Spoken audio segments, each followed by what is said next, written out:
Everyone, गेजन success point में आपका स्वागत है। बच्चों, आज हम 11th बिजनेस स्टडी का चैप्टर 14 चैप्टर का नाम है जीवन, अग्नि एवं सामुद्रिक बीमा के बारे में पढ़ेंगे। तो इस चैप्टर का आज हमारा सेकंड लेक्चर है और पहले लेक्चर के अंदर हमने जीवन बीमा के बारे में स्टडी किया था। आज देखो, आज का हमारा जो टॉपिक है वो रहेगा अग्नि बीमा का अर्थ, अग्नि बीमा की प्रकृति एवं अग्नि बीमा पत्रों के प्रकार, यानी कि आज हमारा ये टॉपिक रहेगा। सेकंड जो लेक्चर है आज हमारा ये रहेगा अग्नि बीमा के बारे में हम डिटेल से स्टडी करेंगे। पहले लेक्चर के अंदर हमने जीवन बीमा का अर्थ, जीवन बीमा के उद्देश्य, जीवन बीमा के सिद्धांत और जीवन बीमा पत्रों के बारे में स्टडी किया था। तो आज के लेक्चर का टॉपिक हमारा है मेन है फायर इंश्योरेंस। आज के इस लेक्चर में हम फायर इंश्योरेंस क्या होता है, उसके कितने बीमा, कौन कौन से बीमा प्रकार होते हैं, क्या नेचर होता है, इन सब के बारे में डिटेल से स्टडी करेंगे। तो देखो, आग से इंश्योरेंस की बात आती है तो सबसे पहले इसके बारे में हम थोड़ा सा समझ लेते हैं कि जो अग्नि होती है ये एक बहुत अच्छी सेविका होती है, हमारी सेवा करती है, क्योंकि अग्नि से हम बहुत सारे काम करते हैं। ये हमारी स्वामी नहीं हो सकती, ये केवल हमारी सेविका ही होती है। लॉर्ड बुक ने तो इसके बारे में, अग्नि के बारे में कुछ शब्द कहे हैं कि अग्नि की एक महत्वपूर्ण विशेषता जो है इस ओर इशारा करती हैं। इसकी अग्नि की विशेषता के बारे में वो बता रही हैं कि जब तक मनुष्य का अग्नि पर नियंत्रण रहता है वो अग्नि से अनगिनत लाभ उठा सकता है, लेकिन जिस दिन मनुष्य अग्नि पर से नियंत्रण खो देता है उस दिन क्या हो गए, उसके भयंकर परिणाम सामने आते हैं। क्योंकि अग्नि जो होती है वो अगर कंट्रोल में रखेंगे तो उससे हम कई गुना बेनिफिट ले सकते हैं, लेकिन अगर वो अनकंट्रोल होगी तो कुछ ही क्षणों में लाखों की संपत्ति को राख के ढेर में बदल देती है। तो इन भयंकर परिणामों से सुरक्षा प्राप्त करने का एकमात्र साधन होता है अग्नि बीमा। देखो, अग्नि जो है कभी न कभी तो अपना रूप धारण कर ही लेती है असली, और इसकी वजह से नुकसान भी होता हुआ है। आपने बहुत बार देखा होगा कि गोदाम में आग लग गई है, किसी गाड़ी में लग गई है, किसी फैक्ट्री में आग लग गई है, तो इसका कहीं ना कहीं तो ये अनकंट्रोल तो हो ही जाती है, और जब अनकंट्रोल होती है तो बहुत बड़ा नुकसान होता है। तो देखो, इसके जो है अनकंट्रोल कब होगी हमें कुछ नहीं पता चलता। हो सकता है एक फैक्ट्री चल रही है, 100 साल लगातार फैक्ट्री चल रही है, उसमें कुछ भी नहीं हुआ, और हो सकता है एक ऐसी फैक्ट्री है जिसको 1 साल पहले ही सेटअप किया और उसमें भी अग्नि से नुकसान हो गया। तो इसके बारे में कुछ नहीं कह सकते, लेकिन ये एक टाइप की अनसर्टेन जो है रिस्क होता है, और इस रिस्क से हम केवल इसका फायर इंश्योरेंस करवा के, अग्नि बीमा करवा कर इससे बच सकती हैं। अब आता है अग्नि बीमा का अर्थ, मीनिंग ऑफ फायर इंश्योरेंस। अग्नि बीमा का अभिप्राय एक ऐसे बीमा अनुबंध से है, एक ऐसे कॉन्ट्रैक्ट, इंश्योरेंस के कॉन्ट्रैक्ट से है जिसके अंतर्गत बीमा कंपनी एक नियत प्रतिफल, नियत मतलब एक निश्चित प्रतिफल के बदले में बीमाधारी की संपत्ति को निश्चित अवधि तक अग्नि द्वारा हानि होने पर पूर्व निश्चित धनराशि तक क्षतिपूर्ति करने का वचन देती है। जो कंपनी है बीमा करने वाली, वो एक निश्चित प्रीमियम लेगी, निश्चित प्रतिफल मतलब एक प्रीमियम की अमाउंट लेगी, और ये बीमा 1 साल के लिए ही होता है, ज़्यादा के लिए नहीं होता। तो एक प्रीमियम एक बार ले लेगी, और जो अग्नि से नुकसान होने का रिस्क है बीमादारी का, वो रिस्क अपने ऊपर ले लेती है। पर वो रिस्क जो है, ये जो कितने रिस्क तक, कितनी क्षति यानी कि कितने नुकसान की पूर्ति करेगी कंपनी, इसकी जो है धनराशि पहले से ही निश्चित हो जाती है जब आप ये पॉलिसी लेते हैं। डेफिनेशंस ऑफ फायर इंश्योरेंस, अग्नि बीमा की परिभाषा जो है दी है भारतीय कंपनी बीमा अधिनियम 1938 के अनुसार, अग्नि अन्य बीमा के अतिरिक्त ऐसा बीमा अनुबंध है जो कि अग्नि अथवा अन्य सभी जोखिमों के विरुद्ध किया जाता है, जिसका उल्लेख अग्नि बीमा अनुबंध में दिया गया है, यानी कि नुकसान होने पर पूर्ति करती है। Nature of fire insurance, nature क्या है? अग्नि बीमा की प्रकृति के कुछ बिंदु इस प्रकार है। पहले तो है लिखित अनुवाद, रिटर्न कॉन्ट्रैक्ट होता है इसका। अग्नि बीमा अनुबंध बीमाधारी और बीमाकर्ता के बीच में एक रिटर्न कॉन्ट्रैक्ट होता है, लिखित में होता है। ये सब कुछ जो भी कंडीशंस होती है, जो भी आपस में शर्तें होती है, वो सब लिखित में होती है, ओरली नहीं होती। सेकंड नेचर इसका है कि दो पार्टीज, इसकी टू पार्टीज होती है। इस अनुबंध में बीमाधारी जिसके माल का बीमा किया जा रहा है और बीमाकर्ता जो कंपनी बीमा कर रही है, तो दो पार्टी होती है। बीमित राशि की वापसी जरूरी नहीं, बीमित राशि की वापसी जरूरी नहीं। Repayment of sum assured not necessary. अभी देखो ये एक बहुत ही इंपॉर्टेंट पॉइंट है, आपको ध्यान में रखना होगा इसको कि इसकी राशि की वापसी जरूरी आवश्यक क्यों नहीं है। अग्नि बीमा की एक विशेषता यह है कि इसके अंतर्गत बीमाकर्ता बीमित राशि का भुगतान उसी समय करता है जबकि बीमाधारी को अग्नि से कोई नुकसान हो।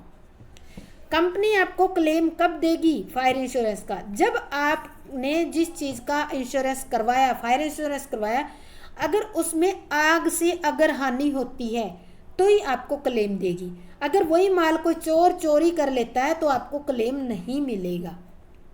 अर्थात यदि बीमा की अवधि में बीमाधारी को कंपनी में कोई हानि नहीं होती है तो जो बीमा करता कंपनी है अवधि समाप्त होने पर कोई भी भुगतान नहीं करती।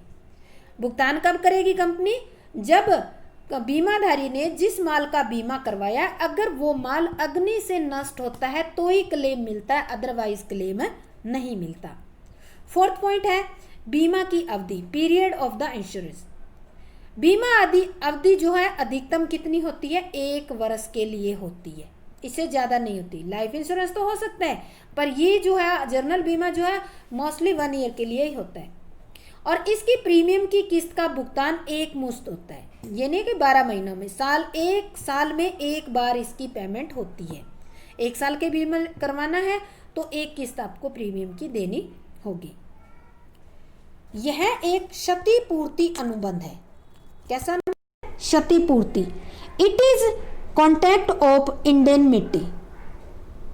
अग्नि बीमा अनुबंध क्षतिपूर्ति का अनुबंध है, यानी कि अगर आपको अग्नि से कोई क्षति हुई है तो उसको पूरा करने के लिए ही ये अनुबंध बना है।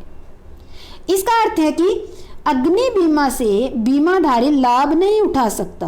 देखो क्षतिपूर्ति, ये बात आया ना, ये कैसा कॉन्ट्रैक्ट है? ये केवल क्षतिपूर्ति से रिलेटेड कॉन्ट्रैक्ट है।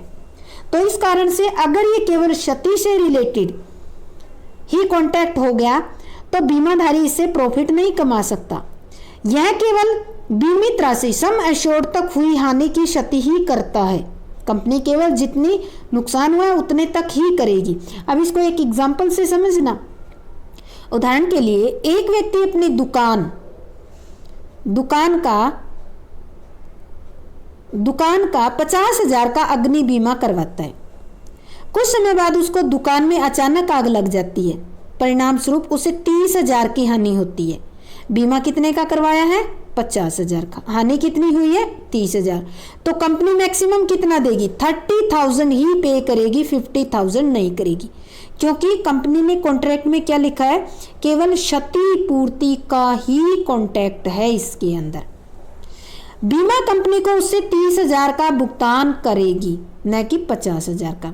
इसके विपरीत लेते हैं, यदि हानि की राशि 70,000 हो जाती है, लॉस कितनी हो जाती है? 70,000, तब बीमा कंपनी उसे मैक्सिमम 50,000 देगी, क्योंकि कंपनी ने मैक्सिमम 50,000 तक का ही इंश्योरेंस करवाया है, इससे 1 रुपया भी ज़्यादा नहीं देगी। ठीक है। 6th पॉइंट है केवल सुरक्षा तत्व, ओनली प्रोटेक्शन एलिमेंट।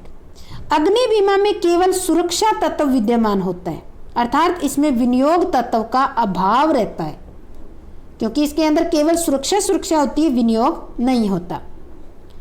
इंश्योरेंस शब्द का प्रयोग, use of the word insurance. अग्नि बीमा में एश्योरेंस शब्द के स्थान पर इंश्योरेंस का प्रयोग किया जाता है। एक 1 मार्क्स का क्वेश्चन है, एश्योरेंस वर्ड का प्रयोग किसके लिए किया जाता है? लाइफ इंश्योरेंस के लिए। किसके लिए किया जाता है? लाइफ इंश्योरेंस के लिए। और इंश्योरेंस किसके लिए किया जाता है? जर्नल इंश्योरेंस के लिए ये वर्ड यूज किया जाता है। यहाँ यह शब्द केवल क्षतिपूर्ति की दशा में ही भुगतान को प्रदर्शित करता है। केवल क्षति होएगी उतने तक ही भुगतान होगा। नेक्स्ट है समर्पण मूल्य, सरेंडर वैल्यू। सरेंडर वैल्यू क्या होती है? देखो, अग्नि बीमा में समय से पूर्व बीमा पत्र रद्द करने की दशा में बीमा कंपनी बीमाधारी को कुछ धनराशि वापस करती है, नहीं करती है। अतः इस बीमा पत्रों का समर्पण मूल्य, अच्छा कुछ धनराशि वापस नहीं करती, सॉरी, लाइफ इंश्योरेंस में समर्पण मूल्य होता है, पर जनरल इंश्योरेंस में समर्पण मूल्य जो है वो क्या होता है? 0 होता है। यानी कि अगर मान लेते हैं आपने अपनी दुकान का 1 साल के लिए इंश्योरेंस करवाया है, ठीक है, और आप 10 महीने के बाद इस कॉन्ट्रैक्ट को कैंसिल करना चाहते हो, तो कंपनी आपको कोई धनराशि वापस नहीं करेगी, क्योंकि इन बीमा पत्रों में समर्पण मूल्य क्या होता है? 0 होता है। नेक्स्ट है व्यक्तिगत अनुबंध, पर्सनल कॉन्ट्रैक्ट। अग्नि बीमा करते समय बीमा कराने वाले के चरित्र को भली प्रकार देखा जाता है। कंपनी जब भी किसी भी फैक्ट्री का, माल का, गोदाम का, किसी भी व्यक्ति को अपने माल का बीमा करवाना आता है, तो पहले उसके चरित्र को देखा जाता है। चरित्रहीन व्यक्तियों का किसी भी कीमत पर कंपनी बीमा नहीं करती, क्योंकि ऐसे लोग क्या करेंगे? जानबूझकर भी संपत्ति को आग लगा सकती है और बीमा कंपनी के लिए हानि का कारण बन सकती है। इसलिए बीमा कंपनी एक व्यक्तिगत अनुबंध होता है। कैसा अनुबंध होता है? एक व्यक्तिगत अनुबंध होता है, और बीमा कंपनी को पूर्व अनुमति के बिना हस्तांतरित नहीं किया जा सकता। अगर आप ये अनुबंध मान लेते हो, माल बेच देते हो, तो ये अनुबंध भी ट्रांसफर होगा, तो ये बिना अनुमति के ट्रांसफर नहीं किया जा सकता। उदाहरण के लिए, एक व्यक्ति अपनी दुकान का अग्नि बीमा करवाकर उसे किसी ऐसे व्यक्ति को बेच देता है जो बीमा कंपनी की नज़रों में चरित्रहीन है, तो ऐसी स्थिति में बीमा कंपनी बीमा पत्र हस्तांतरण से इनकार कर सकती है। अगर वो जबरदस्ती बेच देता है तो कंपनी इस कॉन्ट्रैक्ट को कैंसिल भी कर सकती है। नेक्स्ट है अग्नि बीमा पत्रों के प्रकार, types of fire insurance policy. बीमा कंपनियां अनेक प्रकार के अग्नि बीमा पत्र जारी करती हैं। इनमें से कुछ एक को हम डिटेल में स्टडी करेंगे। सबसे पहला आता है औसत बीमा पत्र। इनके नाम से ही आपको क्लियर हो जाएगा, थोड़ा सा ध्यान से अगर देखोगे, सुनोगे, तो आपको अच्छे तरीके से समझ आ जाएगा। ये इस बीमा पत्र के अंतर्गत औसत कंपनी बीमाधारी की हानि को बीमित मूल्य और गैर बीमित मूल्य के अनुपात में बांटती है। क्या कह रहे हैं? ये जो औसत रूप में ये पेमेंट करेगी। कैसे पेमेंट करेगी? औसत रूप में पेमेंट करने का फॉर्मूला क्या होगा? जो भी कंपनी ने बीमाधारी को हानि हुई है, उस हानि को वो 2 हिस्सों में बांट लेगी। एक तो गैर बीमित मूल्य, यानी कि ऐसा माल जिसका बीमा नहीं करवाया गया है, और ऐसा माल जिसका बीमा करवाया गया है, तो ऐसे बांट लेगी इस अनुपात में। और केवल बीमित मूल्य का ही भुगतान करेगी, केवल इस मूल्य का ही भुगतान करेगी। ऐसा माल जिसका बीमा ही नहीं करवा रखा है और उसके अग्नि से नुकसान हो गया, तो कंपनी उसको भुगतान नहीं करेगी। एक एग्जाम्पल लेके समझते हैं, ध्यान से समझना इसको। उदाहरण के लिए, एक संपत्ति जिसका मूल्य 60,000 रुपये है, संपत्ति का मूल्य कितना है? 60,000। 40,000 का बीमा करवाया गया है। संपत्ति कितने की है? 60,000 की। इंश्योरेंस कितना हुआ? 40,000 का। आग लगने से 30,000 की हानि हो जाती है, तो बीमा कंपनी इस हानि को क्या करेगी? बीमित मूल्य 40,000 रुपये और गैर बीमित मूल्य, यानी कि यहां पर कर लेगी कंपनी, ये रेशियो निकाल लेगी। ठीक है, बीमित मूल्य ऐसा माल जिसका बीमा करवाया गया और ऐसा माल जिसका इंश्योरेंस नहीं करवाया गया, तो इनका रेशियो निकालेगी, तो कंपनी क्या बनेगा? 2:1 का रेशियो बन जाएगा। अब क्या करेगी कंपनी? बीमित राशि और बीमा न कराई गई राशि के अनुपात में बांटती है। इस प्रकार कंपनी को टोटल लॉस कितनी हुई? 30,000। 30,000 को वो 2:1 के रेशियो में बांट देगी। 2:1 के रेशियो में बांटेगी तो इंश्योर्ड अमाउंट कितनी आ गई? 20,000। कंपनी को 20,000 पे कर देगी और 10,000 जो है, जो बीमाधारी है, उसको खुद को सहन करने पड़ेंगी। क्यों? क्योंकि उसने इस माल का बीमा नहीं करवा रखा था। तो इस प्रकार हम इसको एवरेज रूप में समझेंगे, एवरेज पॉलिसी को इस तरह से समझेंगे। सेकंड पॉइंट है निर्धारित मूल्य का बीमा पत्र। यहाँ देखो निर्धारित मूल्य, वैल्यूड पॉलिसी, एक मूल्य फिक्स किया हुआ है इस बीमा पत्र का, जिस माल का मूल्य हानि के समय निश्चित नहीं किया जा सकता है। यानी कि कई बार ऐसा माल जो है नुकसान हो जाता है अग्नि से, और नुकसान होने के बाद उस माल में कितनी हानि हुई है इसको निश्चित नहीं किया जा सकता है, तो उसके लिए निर्धारित मूल्य बीमा पत्र लिया जाता है। यह रकम बीमा कंपनी और बीमाधारी बीमा करते समय निश्चित करते हैं। कब करते हैं? ये रकम बीमा कंपनी और बीमाधारी जब ये कॉन्ट्रैक्ट करते हैं तब इसको निश्चित करती हैं। और जब नुकसान होता है तो क्षति के समय पूर्व निश्चित रकम का भुगतान किया जाता है। जब अग्नि से नष्ट हो जाता है तो जो पहले इन्होंने डिसाइड किया था उतने ही मूल्य की जो है पेमेंट की जाएगी। इस बीमा पत्र में क्षतिपूर्ति का सिद्धांत लागू नहीं होता। क्यों नहीं होता? क्योंकि इसमें एक्चुअल में क्षति नुकसान कितना हुआ इसकी कैलकुलेशन नहीं की जा सकती, इस कारण से ये सिद्धांत इस पर लागू नहीं होता। ये बीमा पत्र मूल्यवान किसके लिए लागू होता है? देखो ये पत्र मूल्यवान कलाकृतियों, किताबों, हीरो आदि जो बहुमूल्य चीजें होती है जिनका अगर नुकसान हो जाए तो कितने रुपए का नुकसान हुआ जिसका हम डिसाइड नहीं कर पाते हैं, तो ऐसा जो अगर आप प्रोडक्ट का अगर आप इंश्योरेंस करवा रहे हो तो उसके लिए आपको एक फिक्स्ड जो है वैल्यू का इंश्योरेंस करवाना होगा। थर्ड है विशिष्ट मूल्य का बीमा पत्र। यहाँ देखो एक दिया विशिष्ट मूल्य का बीमा पत्र क्या होता है? Specific policy. इस बीमा पत्र में बीमाधारी अपनी संपत्ति का एक विशिष्ट मूल्य के लिए बीमा करवाता है। क्या करवाता है? जो भी उसकी संपत्ति है उसके एक विशिष्ट मूल्य का बीमा करवाता है। अगर संपत्ति को हानि हो जाती है, क्षति हो जाती है, तो बीमा कंपनी उस व्यक्ति को इस बीमा पत्र की रकम तक हानि को औसत किए बिना क्षतिपूर्ति का भुगतान करती है। यानी कि उन्होंने क्या करवाया? एक स्पेशल प्राइस का करवाया है बीमा। अगर नुकसान हो जाता है तो कंपनी एवरेज नहीं करेगी, उसकी क्षति की या जो नुकसान हुआ है उसकी पेमेंट कर देगी। इसको एक एग्जांपल की हेल्प से समझते हैं। उदाहरण के लिए एक व्यक्ति अपनी मकान दुकान कुछ भी ले सकते हो, 30,000 मूल्य की संपत्ति का 20,000 का बीमा करवाता है। संपत्ति कितने की है? 30,000 की है। इंश्योरेंस कितना करवाया है? 20,000 करवाया। इसके लिए विशिष्ट मूल्य की पॉलिसी लेता है और इसमें उसे 15,000 का नुकसान हो जाता है। कितने के लिए पॉलिसी? 20,000 की। वैल्यू कितनी? 30,000 की। नुकसान कितना हुआ? 15,000 का। तो यहाँ कंपनी एवरेज नहीं करेगी क्योंकि उसने स्पेशल प्राइस का ले रखा है इंश्योरेंस, तो बीमा कंपनी उसको पूरे 15,000 रुपए जो है पेमेंट कर देगी।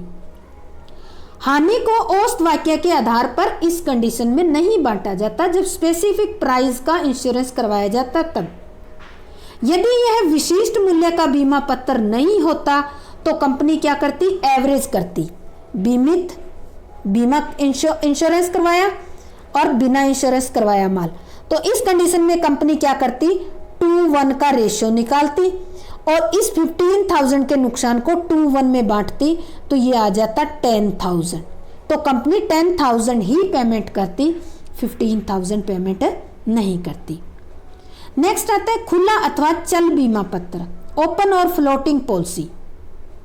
यह बीमा पत्र तब लिया जाता है जब माल दैनिक प्रयोग में लाया जाता हो और माल की मात्रा में निरंतर परिवर्तन होता रहता हो। कभी माल कम हो गया, कभी माल ज़्यादा हो गया, गोदाम में माल आता जाता रहता है तो कम ज़्यादा होता रहता है। तो उस कंडीशन में इस तरह की यानी कि फ्लोटिंग जो पॉलिसी है वो ली जाती है। यह पॉलिसी एक निश्चित रकम के लिए प्रीमियम देकर ली जाती है। निश्चित रकम के लिए प्रीमियम देकर, यदि गोदाम में रखे माल को निश्चित अवधि के दौरान कोई हानि होती है तो बीमा कंपनी पॉलिसी की राशि मान लेते हैं पॉलिसी की राशि 50,000 रुपये है और गोदाम में हानि 60,000 की होगी, तो कंपनी कितनी पे करेगी? 50,000 ही पे करेगी, क्योंकि इन्होंने स्पष्ट लिखा है कि पॉलिसी, कंपनी पॉलिसी की राशि तक ही क्षतिपूर्ति का जो है पेमेंट करेगी। फिफ्थ आता है व्यापक बीमा पत्र, कॉम्प्रहेंसिव पॉलिसी। इस पॉलिसी के अंतर्गत बीमा कंपनी माल को प्रभावित करने वाले सभी प्रकार के जोखिमों से, जैसे भूकंप आने, बाढ़, विद्युतपात, चोरी आदि से सुरक्षा प्रदान करती है। यानी कि ये एक कॉम्बो ले लिया जाता है इंश्योरेंस का, जिसमें किसी भी तरीके से अगर माल को नुकसान होगा तो कंपनी क्लेम करेगी। हर प्रकार से उत्पन्न क्षति को पूरा करने का कंपनी वचन देती है। कॉम्बो पैक कह सकते हो आप इसको। सिक्स्थ है अतिरिक्त जोखिम का बीमा पत्र, एडिशनल रिस्क पॉलिसी और एक्सेस पॉलिसी। इसमें नाम से आपको पता चल रहा है अतिरिक्त जोखिम। इस पॉलिसी के अंतर्गत 2 बीमा पत्र जारी किए जाते हैं। कितने किए जाते हैं? 2, क्योंकि एडिशनल है तो 2 तो होंगे ही होंगे। पहले बीमा पत्र में गोदाम में रखी जाने वाली न्यूनतम स्टॉक सीमा तक की राशि को शामिल किया जाता है, यानी कि प्राइमरी लेवल तक न्यूनतम जो स्टॉक रखते हैं वहां तक। यदि किसी समय गोदाम में माल न्यूनतम स्टॉक सीमा से ज्यादा हो जाता है तब अतिरिक्त माल के लिए एक अलग से बीमा पत्र लिया जाता है, क्योंकि माल गोदाम में कई बार कम हो जाता है, कई बार ज़्यादा हो जाता है। तो जब ज़्यादा माल हो जाता है तो एक एडिशनल इंश्योरेंस ले लिया जाता है। पहले बीमा पत्र को प्रथम जोखिम का बीमा पत्र और दूसरे बीमा पत्र को अतिरिक्त जोखिम का बीमा पत्र कहा जाता है।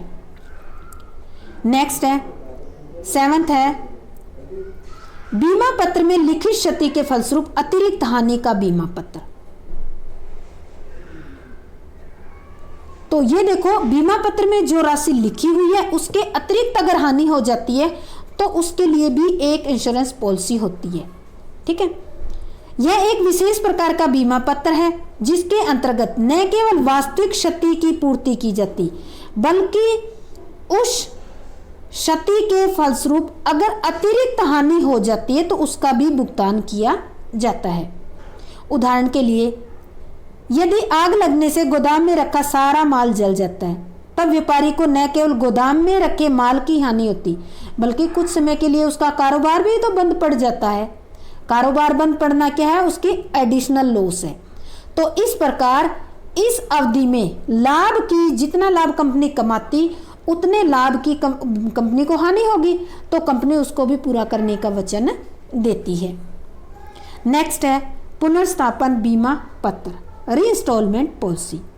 इस बीमा पत्र में बीमा कंपनी नष्ट हुई संपत्ति को दोबारा यानी कि पुनर्स्थापना करने की जो लागत आती है उसके लिए भुगतान करती है। नेक्स्ट है विस्तृत बीमा पत्र। जब स्थायी और चल संपत्तियों के लिए एक ही बीमा पत्र लिया जाता है तो उसे विस्तृत बीमा पत्र कहा जाता है। स्थायी और चल दोनों के लिए एक अगर कोई इंश्योरेंस पॉलिसी ली जाती है तो उसको विस्तृत बीमा पत्र कहा जाता है। नेक्स्ट है मार्ग बीमा पत्र, ट्रांजिट पॉलिसी। जब माल आप एक स्थान से दूसरे स्थान पर भेजते हो तो रास्ते में आग लगने से माल के नुकसान होने की संभावना रहती है। तो अगर ऐसा रिस्क है, आग लगने से माल नष्ट हो सकता है रास्ते में, तो उसके लिए मार्ग का बीमा पत्र लिया जाता है। और ये बीमा पत्र जैसे ए पॉइंट से गाड़ी चली है और बी पॉइंट पर पहुंच गई है, यहाँ से यहाँ तक सेफ पहुंचाने के लिए ही ये वैलिड होता है। यहाँ पर जैसे ही बी पॉइंट पे पहुंच जाएगा माल तो ये जो पॉलिसी है वो ऑटोमेटिक कंप्लीट हो जाएगी। अगर बीच में नुकसान हो जाता है तो कंपनी क्लेम देती है, अगर माल सही सलामत पहुंच जाता है तो कंपनी कोई भी क्लेम नहीं देती। तो आज इस सेकंड टॉपिक के अंदर हमने फायर इंश्योरेंस के बारे में स्टडी किया। उम्मीद करती हूँ कि आपको अच्छी तरीके से समझ भी आ गया होगा।